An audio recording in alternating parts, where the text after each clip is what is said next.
Hi there, friends. Loran Wild here with Meliora, which means ever better life, and ever better love. And today is day 2 of my 12-day series of badass self-care rituals. And today is about honoring grief. And this one is hard for me because actually today I am bidding a farewell to one of my animals. And I wanted to skip today, but I'm going bravely into it for you. So I've come to my cupboard. I have gotten my candles and some matches, and I think I'm ready to go here. I'm going to show you how I set it up.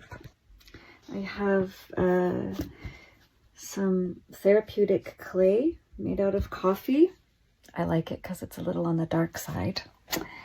I have a candle, and I've lit a candle, and then I have a journal, which I'm just going to use one page from. With all of the things that I call ritual or ceremony, it's not about doing it right, as in following some traditional model, unless that feels right to you.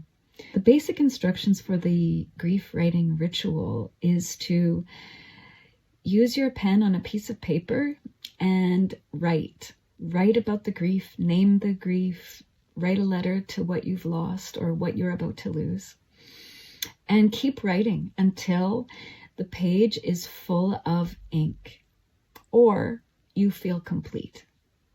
And then to take that creation, that piece of paper, and honor it in some way, honor that grief in some way. You can fold it up and carry it with you for a little while. You could burn it. You could plant it. You could, what else could you do? What you do with it is really about your authenticity, what feels right to you. A ritual is about something that feels attunement, alignment, with your emotion, with your spirituality, with what's happening in the moment.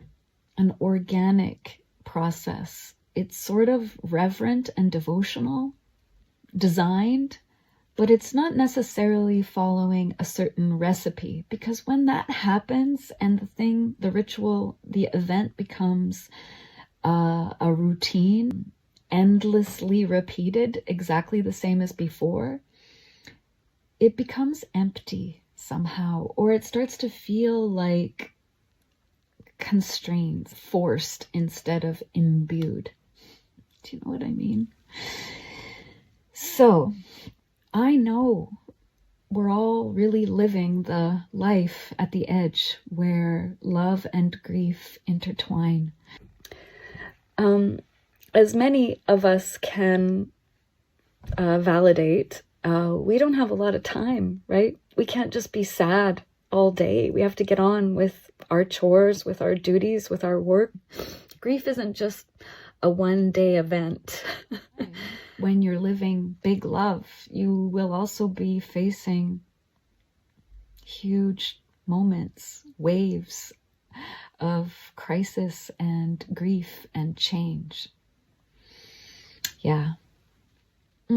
So I hope that what you witness and hear today will support you, and that if you enter a space of writing about grief or holding space for grief, that you have what you need for support. So here we go. What if I'm all that you needed? What if you're all that I want? What if our words stop the bleeding? What if my touch could heal scars? Would you throw me a lifeline or write your name in the moonlight? Walk side by side through the landmines, but don't let me run. It's filling in now, and it's full of so many words, but more than that, it's full of sentiment, real raw emotion. I don't know if you can see it, but there's a labyrinth. So really therapeutic to draw symbols in that work.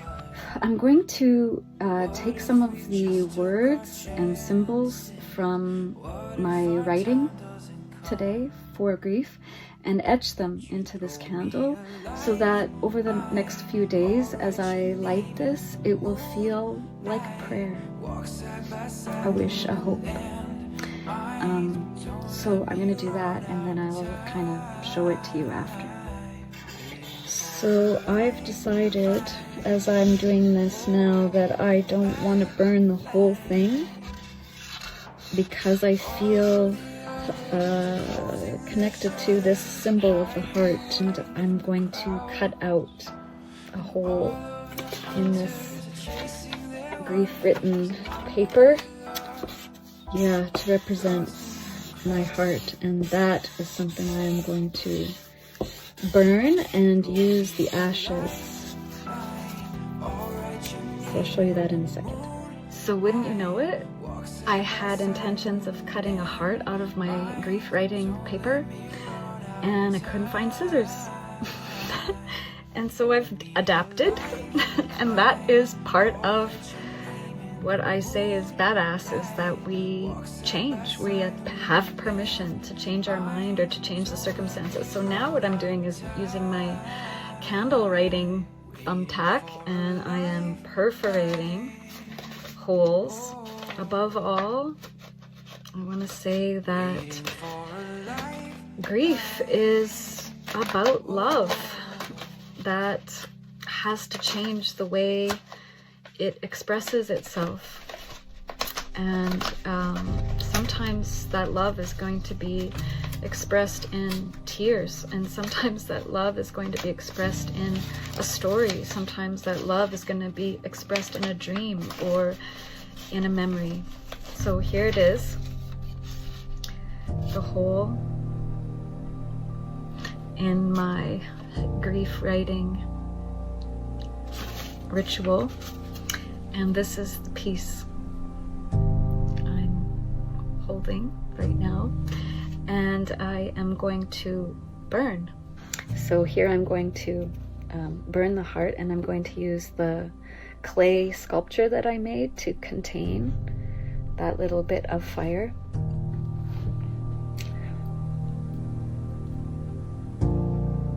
And the smoke rising feels like a letting go. There's a little bit of ash in here. In the ritual, I encourage you to spread that ash any way you like. Depends on how much you have and what you want to do. I'm going to keep it, and I'm going to use it to soften and nest my candle inside this bowl, heart bowl. To honor the transition and the closure of this ritual, I'm going to light the candle that will be my grief candle for the next few days. And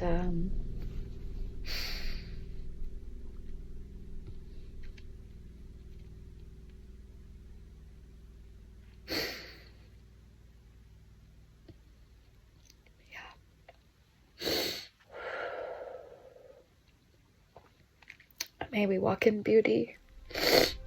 May there be peace. And all the elements of this life be filled with love.